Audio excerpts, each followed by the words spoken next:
Carol Fay here, keeping it real in real estate, putting the EXP in expert. Today we are talking about three things you need to know as a first-time home seller.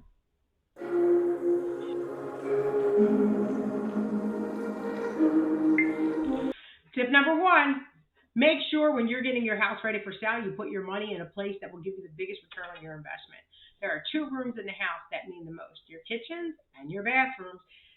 Your kitchen is the hub of the home. Okay, so what does that mean? It means it's the one place every potential buyer looks at pretty much first. They want to know what kind of kitchen space they're working with.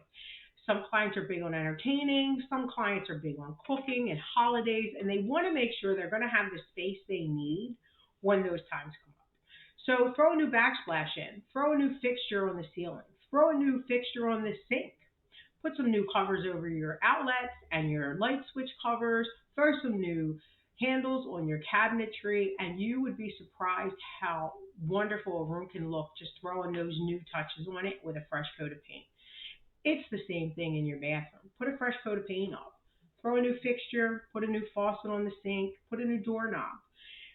Put a new rug on the floor and a new shower curtain. This will really make your room look pretty. It'll be show ready and it'll be picture ready because pictures are an important part, right? So just keep these things in mind when you're looking around your house and you're deciding what should I do to get it ready. This is the best way to get a bang for the buck.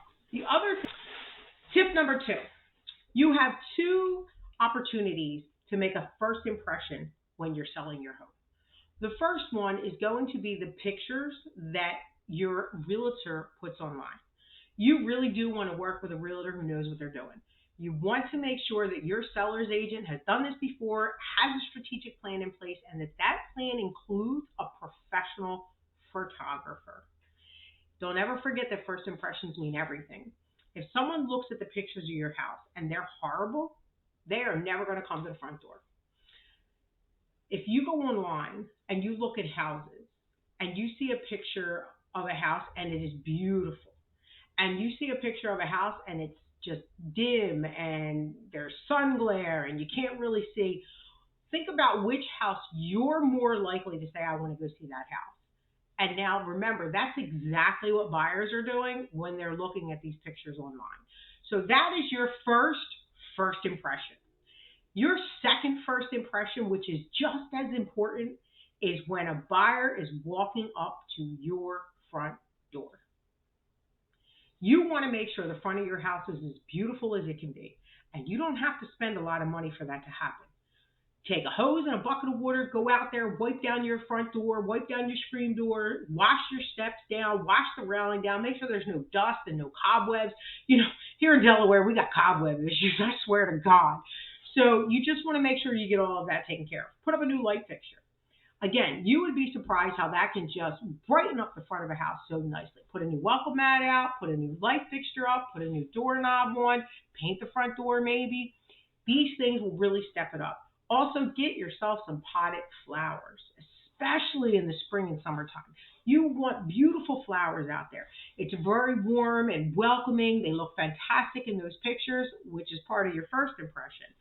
And it really welcomes somebody up. It's very appealing to the eyes when they walk up to your house and they see how beautiful it is. And it really gets them excited to walk through the front door into what could be their new home. So it is so important to make sure your curb appeal is on point because it is your second first impression. And you want to make sure that you put your best foot forward when you're doing that. Tip number three, make sure your house smells great. You would be surprised how quickly a buyer can shut down and want to leave a property if there's something in the house that really turns them off in terms of a scent. Okay? So what do you do? If you're getting ready to sell your house, you don't want to be frying foods. You don't want to have strong odored foods cooked in the house, onions and things like that. No. You need to stay away from that. And you want to make sure that you're spraying a little bit of Febreze before you leave for showings. Leave all the lights on, all those things. But definitely make sure you're keeping the smells in your house to the bare minimum. It is imperative that when a buyer walks in, there is nothing in the air except pleasant, inviting smells. Because for some reason, it's a thing. You want to make sure your smell doesn't turn off that buyer who's ready to offer you over asking for your house. My name is Carol Fay. I'm so glad you stopped by and watched. I hope that this really does help our first-time home sellers out there understand a little bit more about what they have to do to get their house ready for sale. If you're thinking about selling your house here in the state of Delaware, reach out and set up a consultation with me. You will find a link down below to go to my calendar. You can set an appointment right up. All consultations are hassle-free and pressure-free. If you're looking for information on EXP, go ahead and send me an email. I can go through their business model with you, see if it makes sense for you to switch brokerages. If you're an agent looking for information on Team BC, go to www.jointeambc.com. There's a lot of information there, and you can always set an appointment to get more.